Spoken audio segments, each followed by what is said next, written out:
Hello guys, आज हम आपको बताने वाले हैं कि एसएमएस हैक कैसे करें। तो पहले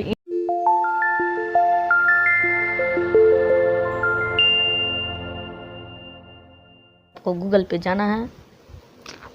देखिए, जैसा हम कर रहे हैं वैसा आप करिए। गूगल पे जाके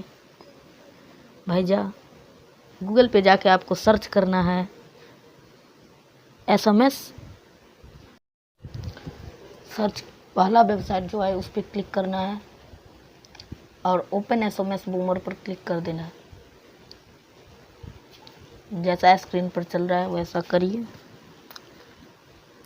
और जिनका नंबर लिखना है लिख दीजिए, जैसा हम स्क्रीन पर लिख रहे हैं।